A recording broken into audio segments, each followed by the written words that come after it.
Hamıya salam əziz şagirdlər və abituriyentlər. 10-cu sinif dərslik kitabından trigonometriya aid gəlin belə bir suala baxaq. Kosinus 20 dərəcə minus alfa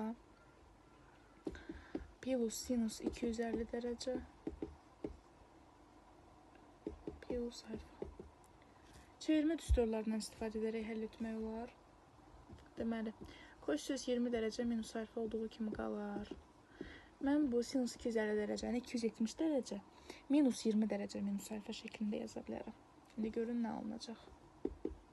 270 dərəcə minus mötərizədə 20 dərəcə minus alfa. Ki bu alfalar mənə müsbət versin də. Oradan gəlir. Alfa mənfi olsaydı müsbət yazacaqdım. 20 dərəcə plus alfa olacaqdı. İndi gedişatına baxaq. Kosinus 20 dərəcə minus alfa olduğu kimi qalacaq.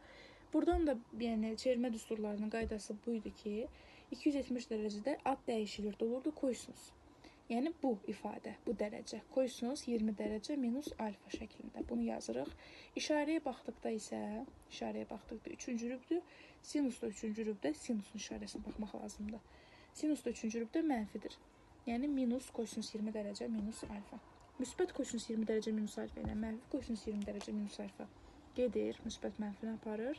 Yəni cavab olaraq da alınır 0. Doğru cavab.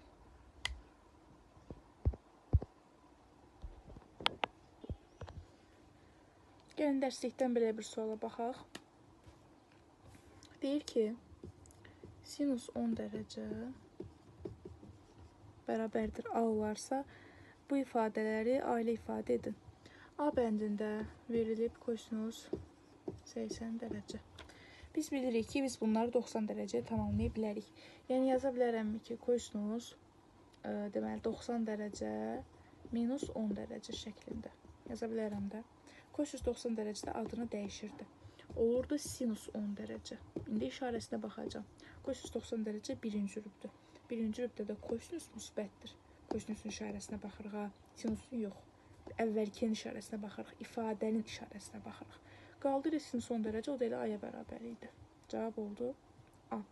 B bəndində kosinus 100 dərəcəni deyir bizə. Kosinus 100 dərəcəni necə yazaram? Yazaram ki, kosinus 90 dərəcə plus 10 dərəcə. Artıq bu dəfə müsbətdir. Fərq edəcək. İşarədə fərq edəcək. Yəni sinus 10 dərəcə yenə də ad dəyişiləcək olacaq sinus 10 dərəcə. Sadəcə olaraq işarə mənfi olacaq. Çünki birinci rübdür. Sinus 90 dərəcənin üzü birinci rübdür və onun üstə gəl olduğu üçün ikinci rübə düşür. Kosinus da ikinci rübdə mənfidir. Yəni mənfi sinus 10 dərəcə, yəni mənfi A. Doğru cavab burada da mənfi A. Bu qədər. Sinus 90 dərəcə minus alfa minus kosinus 180 dərəcə minus alfa plus tangens 180 dərəcə minus alfa plus kotangens 270 dərəcə minus alfa ifadəsini bizə verib ki, sadələşdirin. Deməli, biz bunu çevirmə düsturu ilə həll edə bilərik. Qayda belədir ki, 90 dərəcə və 270 dərəcədə ad dəyişilir. Yəni sinus kosinus, kosinus sinus, tangens kotangens, kotangens tangens olur. Bunu yəni bilmək lazımdır. 180 dərəcə və 360 dərəcədə, yəni pi və 2pi'də ad dəyişilmir. Pi, 2pi'də dəyişilmir. Həmişə belə yadda saxlayıram. Amma belə yadda saxlayın deyə deyirəm uşaqlara. Amma pi bölü 2-də və 3pi bölü 2-də kəsirli olan ifadələrdə ad mütləq dəyişilir. Bu qaydanı bilmək lazımdır. Daha sonra işarəyə də zaten indi həll edərkən burada izah edəcəm. Deməli, 90 dərəcədə ad dəyişiləcək olacaq kosinus alfa. İndi işarəmə baxıram. Birinci rübdür, müsbətdir, elə olduğu kimi də qalacaq. Sinus müsbətdir deyə qalacaq. Düzdür, bütün trigonometrik funksiyalar birinci rübdə müsbətdir. Amma yəni burada sinusun işarəsinə baxmaq lazımdır. Ola bilərdi ki, ikinci rübdə olsun, kosinus mənfi daxil ikinci rübdə. Yenə də sinusun müsbət olduğuna görə heç nə yazmayacağım. Belə müsbət olaraq qalacaq. Daha sonra 180 dərəcədir, ad dəyişilməyəcək, olduğu kimi qalacaq. Yəni kosinus alfa şəklində olduğu kimi qalacaq. İndi işarəmə baxıram. Görürəm ki, ikinci rübdür. İkinci rübdür kosinus mənfidir və qarşıdakı mənfi ilə toqquşacaq, olacaq müsbət kosinus alfa. Keçdim bura. Tangent alfa yenə də 180 dərəcədə dedim axı 180 dərəcə 360 dərəcədə ad dəyişilmir. Yəni tangent alfa olaraq şəkildə qalacaq. İkinci rübdədə təbii ki mənfi minus tangent alfa.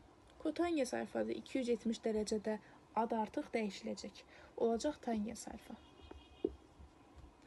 İşarəyə baxası olsaq 3-cü rübdü, yəni müsbət, ona görə də plus tangent alfa şəklində yazacağıq. Gəlin burada sadələşdirmə aparaq. Mənfi tangent alfa ilə müsbət tangent alfa getdi. Cavab qaldı 2 kosinus alfa. Bu qədər. Növbəti sual. Kosinus 70 dərəcə böl sinus 20 dərəcə. Bunların bir-biri ilə bağlılığının cəminin 90 dərəcə olmasını görmək olur. Amma necə edərəm də? Kosinusun yerinə nə yaza bilərəm?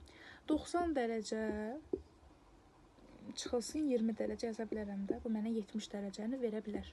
Bölünsün elə sinus 20 dərəcə. İndi nə edirik? Deməli, kosinus 90 dərəcədə ad dəyişilirdi. Gəldimi sinus 20 dərəcəyə?